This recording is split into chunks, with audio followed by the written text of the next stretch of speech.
포켓몬스터를 보다 보면 우리 주변에 존재하는 물체들이 포켓몬화된 것을 종종 목격할 수 있습니다.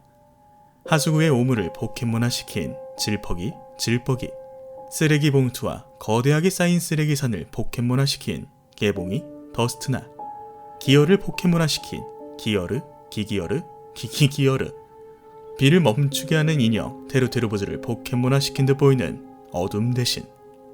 그런데 여기 모티브가 무엇인지는 알겠지만 왜 이렇게 묶였는지 모를 포켓몬이 있습니다.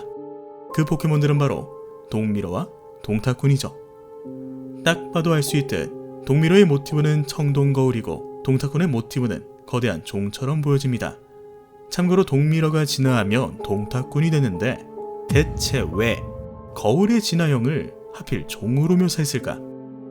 데스마스가 진화해서 데스니칸이 되듯 모래꽁이 진화해서 모래성이당이 되듯 포켓몬스터 속 동미러급 포지션이라면 조그마한 원형 거울이 거대한 전신 거울 정도로 진화해도 됐을 법한데 어째서 뜬금없이 종으로 진화한 것일까? 혹시 거울과 종이 연관된 그런 괴담이 있진 않을까? 그런데 정말 있었습니다. 현 일본의 시즈오카현 오이강 서쪽 지역을 과거에는 엔슈라고 불렀다고 합니다. 이 엔슈 지역에는 7가지 불가사의가 전해져 내려오고 있다고 하는데 그중 하나로 무관의 종이란 것이 있었죠. 설화인 만큼 무관의 종과 관련된 이야기가 조금씩 다르지만 우리는 19세기에 활동했던 소설가이자 일본의 귀화한 서양인 라프카디오헌이 일본 괴담들을 채록한 괴담이라는 책 속 무관의 종 이야기를 살펴보고자 합니다. 800년 전쯤 엔슈 무관산의 승려들은 절에 커다란 종이 있었으면 좋겠다고 생각했다. 이에 마을 사람들에게 종을 주조할 때 사용할 오래된 청동거울을 시주해달라고 부탁했다. 마을 사람들은 너나 할 것 없이 모두가 오래되거나 안 쓰는 거울을 시주하기 시작했고 하루빨리 종이 만들어지길 바라고 있었다. 단 한 사람만 빼고 말이다. 마을 농부의 아내였던 한 여인이 마을 분위기에 휩쓸려 거울을 시주하긴 했는데 너무나도 아쉬워했던 것이다. 여인이 시주했던 거울은 자신의 할머니가 어머니에게 그리고 어머니가 죽기 전 자신에게 넘겨줬던 거울로 나름 의미와 역사가 있는 거울이었기 때문이다. 이에 대신 금전을 건네고 거울을 돌려받을까 생각했지만 가난한 농부의 아내였던 여인에게 그럴 만한 돈은 없었다. 그렇게 주조가 시작됐다. 그런데 무슨 일인지 시주받은 거울들을 녹이고자 하는데 딱 한 거울만 녹지 않은 것이었다. 몇 번이고 불을 지펴 녹이려 했지만 그 거울은 홀로 딱딱하고 차갑게 남아있었고 이에 사람들이 수군거리기 시작했다. 이거 누가 불순한 마음으로 시주를 했구만.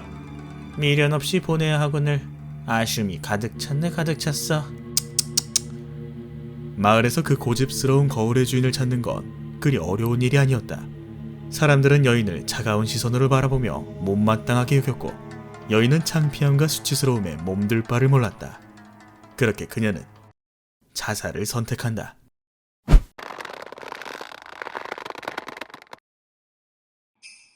그녀의 유서엔 이렇게 적혀 있었다고 한다.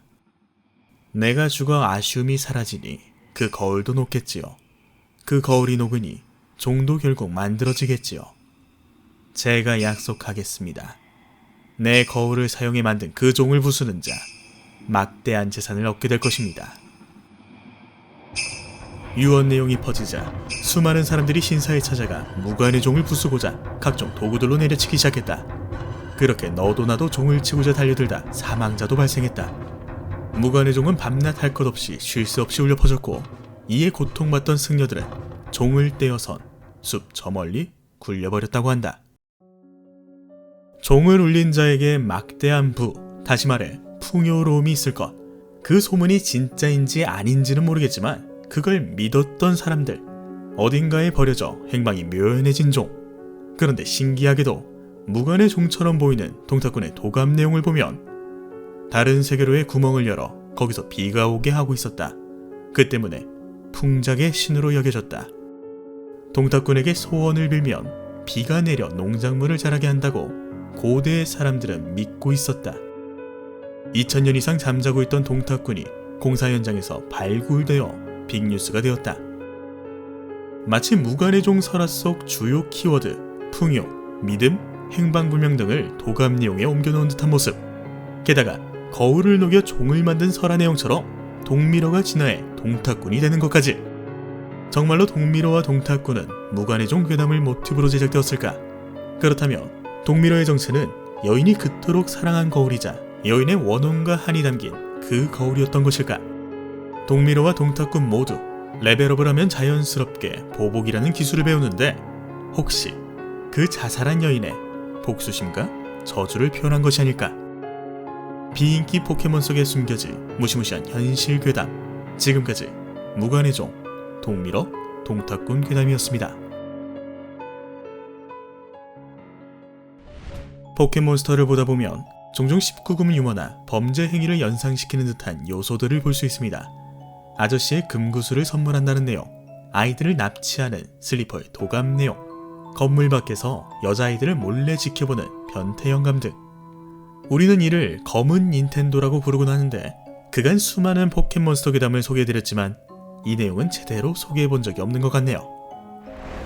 이미 수차례 포켓몬스터 게임과 애니메이션에서 보여줬듯 포켓몬 세계관 속 인간들은 포켓몬을 이용해 여러 실험을 해왔습니다. 이런 식으로 포켓몬스터 세계관에선 인간들이 만든 포켓몬, 인공 포켓몬이 존재하는데 고대 인류가 만들었다고 알려진 골비람, 골루그, 그리고 우리에게 익숙한 폴리곤, 뮤츠, 수억 년 전에 멸종되었지만 복원, 개조된 게노세크트, 창조신 아르세우스의 모습을 본따 만든 키메라, 타임 널 등이 그러한 인공 포켓몬이죠. 때문에 여기서 궁금해집니다. 몇몇 인공 포켓몬들의 경우 생체 실험이 불가피해 보이는데 대체 얼마나 많은 실험체들이 희생당했을까? 생체 실험을 하게 된다면 대체 얼마나 끔찍한 실험까지 시도해봤을까?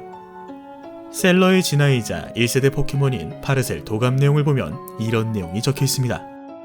껍데기가 상당히 단단하여 네잎함탄으로도 부술 수 없다.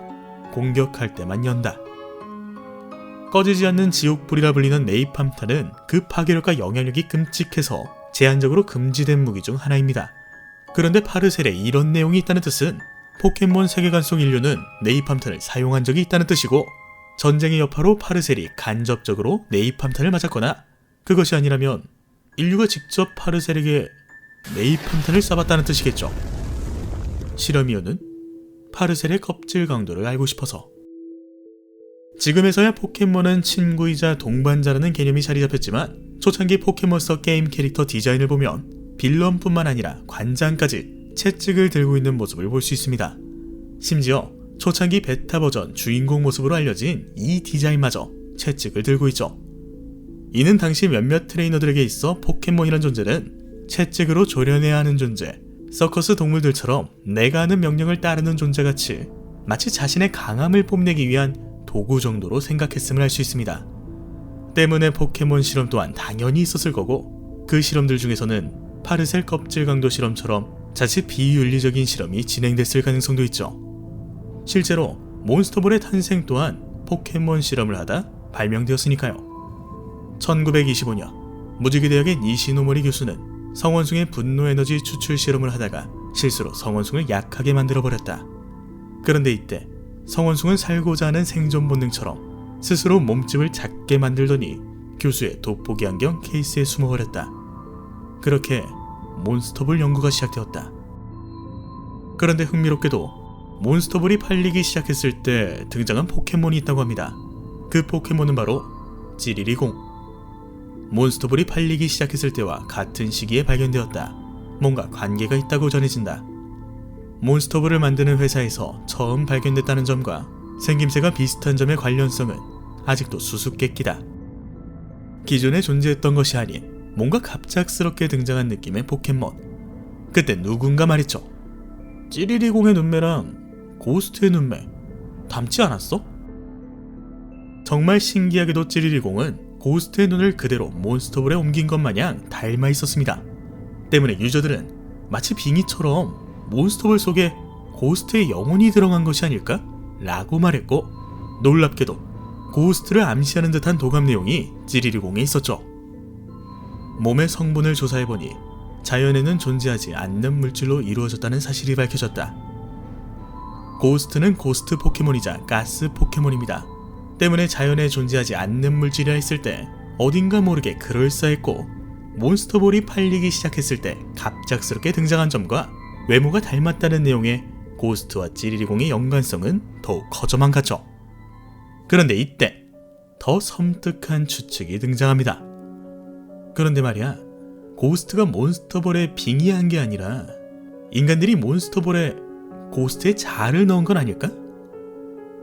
앞서 말씀드렸듯 포켓몬스터 초창기 컨셉은 사육사와 동물에 가까웠고 일부 사람들은 포켓몬을 도구로 생각했죠.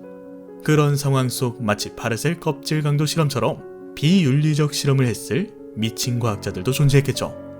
그 과학자들 중 누군가는 분명 생각하고 해보고 싶었을 겁니다. 몬스터볼 속에 포켓몬을 넣는 것이 아니라 몬스터볼을 포켓몬으로 만들어보자. 트레이너들이 사용하는 몬스터볼은 포켓몬을 쉬게 하고 편리하게 이동시키는 도구입니다.